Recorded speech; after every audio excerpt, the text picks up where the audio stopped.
Majesty the King, King Charles III, truly as bad-tempered or as demanding as people make out? What is the truth? Hi, good morning, Neil Sean here in the very heart of London. Thank you as ever for joining me today. Nice to see you.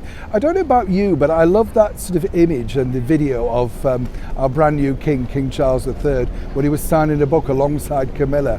And do you remember the pen leaked and he got rather upset about it, and people were saying, oh, it's terrible, he's showing his temper.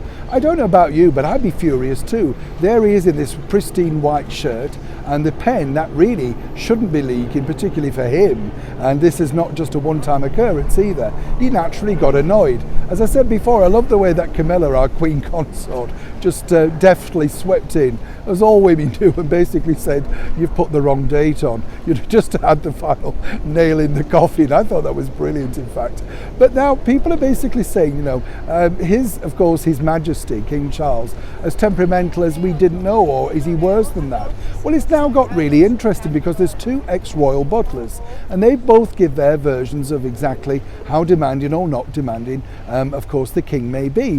What I find fascinating is the stories that come out. Apparently he travels with his own toilet seat, and that he demands that his shoelaces are flat ironed. Somebody has to put a plug in a certain way in the bath. You know, it just goes on. Somebody has to squeeze the toothpaste on his toothbrush. So how true is it? Well, one esteemed former royal butler who worked very closely with His Royal Highness at the time, Prince Charles, and now, of course, His Majesty the King, claims that none of these things happened. You know, he said what really went on was when he'd broken his arm while playing polo, he did ask someone to assist him to help squeeze the toothpaste on his toothbrush, but that wasn't a daily occurrence. Now, the other person who claims that, well, this is true, is none other than the former royal butler, Paul Burrell, you know, the self-defined rock. Now, what you have to remember in the case of Mr. Burrell is he's made an incredible career by writing books, appearing on TV, and now even popping back up on an all-star celebrity version of I'm a Celebrity, Get Me Out of Here.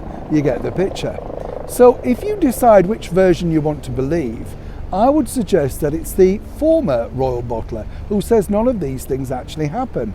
And it's interesting, isn't it? Because, you know, the people that you meet who are very close to him, people that I've met and known, like Tom Parker Bowles, don't know anything of, you know, the king's temper. And let's face it, from time to time, we all lose our rag, don't we? It's just part of who we are.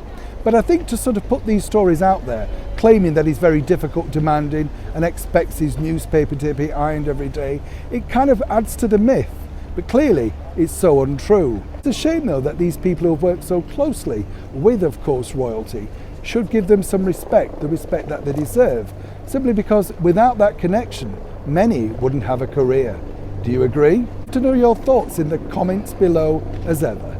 Neil Sean in the very heart of London.